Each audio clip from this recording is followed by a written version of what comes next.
एक दफ़ा का ज़िक्र है, एक जंगल में चमकीलो चिड़िया रहा करती थी। चमकीलो चिड़िया मन की बहुत अच्छी होती है, वो अपने दोस्तों से बहुत प्यार करती है और अपने दोस्तों के लिए अच्छे-अच्छे तरह सोचती।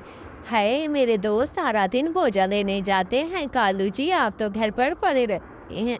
कभी तो जाइए ना, अच्छे से भोजन लेकर आइए, सारा दिन सोए पड़े रहते हैं। आखिरकार ऐसा क्या हो गया है कि सोए पड़े रहते हैं और भोजन नहीं लेकर आते। ऐसे ही जंगल के सारे पंछी भोजन लेने जाते और चिड़िया उसे देखती रहती कि आखिरकार कालू क्यों नहीं जाता और कालू तो कोई काम भी नहीं करता। इस तरह चिड़िया बहुत ज़्यादा परेशान होती है और अपने दोस्तों को भोजन लाते हुए देखती है तो बहुत ज़्यादा खुश होती है क्योंकि वो अपनी पत्नियों के लिए अच्छे-अच्छे से भोजन लेकर आते हैं। लेकिन कालू सारा दिन सोया पड़ा रहता है, कोई भी काम अच्छे से नहीं करता। अच्छा, कालू मेरा तो कोई काम नहीं करता, 3 दिन से खाना नहीं खाया, मैं कब तक तुम लोगों से दोस्तों माँगती रहूँगी। कालू अब मैं किसी से कुछ खाना नहीं माँगने जाया करूँगी। अच्छा लेकिन क्यों नहीं? मैं नहीं चाहती वो सारे दोस्त मेरे इतनी मुश्किल से जो है खाना लेकर आते हैं और ऊपर से जो है हम उनसे माँगे, अब तो देना भी बंद कर दिया है। आज के बाद तुम ऐसा करना कि खुद अपना भोजन लेकर आना वरना मैं जा रही हूँ ये घर छोड़ के। अच्छा, फ़ोन कर रहा हूँ, किसी को फ़ोन कर रहा हूँ। अच्छा किसको फ़ोन कर रहे हो? ज़रा बताओ तो सही किसको फ़ोन कर रहे हो? हाँ, तुम बस सब्र तो करो, फ़ोन कर रहा हूँ। एक में दवा ये किस चीज़ की दवा है? ये ऑनलाइन दवा आई है। मैं तुम्हें बताता हूँ इस दवा से आखिरकार होता क्या है? क्या होता है ज़रा बताना मुझे। इस दवा को हम जो है आँख में 2 घूँट डालेंगे तो जंगल के सारे पंछी सो जाएँगे और उसके बाद हम जाकर जंगल के सारे पंछियों के घर में जा-जाकर चोरियाँ करेंगे। इस तरह हम चोरियाँ करेंगे तो हमें बहुत सारे पैसे मिलेंगे और पैसे और ऊपर से खाना, हमें किसी चीज़ की कोई भी कमी नहीं होगी।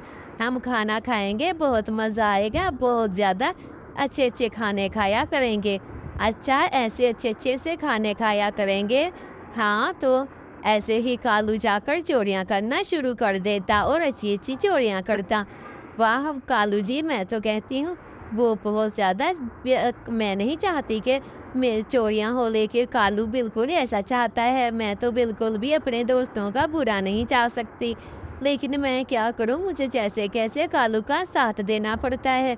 मैं बिल्कुल भी कालू का साथ नहीं देना चाहती लेकिन कालू मुझसे ज़बरदस्ती करता है। मुझे जंगल के सारे पंछियों को बताना पड़ेगा कि ये सब कुछ कालू का किया धरा है और ये सब कुछ कालू ही करवाता है मुझसे।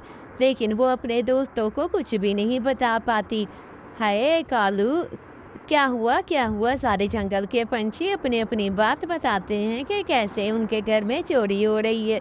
ऐसे ही समय गुज़रता गया, कई दिन गुज़रने के बाद चमकीलो आखिरकार कालू देखो तो सही, इतने सारे भोजन उन जंगल के पंछियों के चोरी कर लिए हैं, बेचारी वो क्या खाएँगी? बेचारों ने इतनी मेहनत करके इतने भोजन वगैरह इकट्ठे किए हैं। ऐसे ही वो उससे बर्दाश्त ना हुआ और जंगल के सारे पंछियों को जाकर बताती है कि ये सब कुछ उसके पतिदेव कालू की वजह से हो रहा है, उसी ने चोरी की है और वही चोरी करने वाला है, उसी की वजह से ही आप लोग इतनी मुश्किल में हो। जाकर सारी को चमकीलो बता देती है जंगल के सारे पंछियों को। सारे जंगल के पंछियों चमकीलो को कहते हैं कि तुम दवा कालू जी मैंने दवा मिला ली है, अब ऐसा करो आप दवा जो मैंने मिला ली है, आप ऐसा करो जाकर चोरी करने चलो, मैं भी आ रही हूँ। अच्छा ठीक है, दवा तो तुमने मिला ली है। ऐसे ही चमकीलो बैठ जाती है और कालू चोरी करने लगता है तो जंगल के सारे पंछी घर में आ जाते हैं और कालू को खूब पिटाई करते हैं। अच्छा तो लगा पता आपको? हाँ, प्यारे बच्चों कहानी अच्छी लगे तो सब्सक्राइब करना तो चैनल को। अल्लाह हाफ़िज़।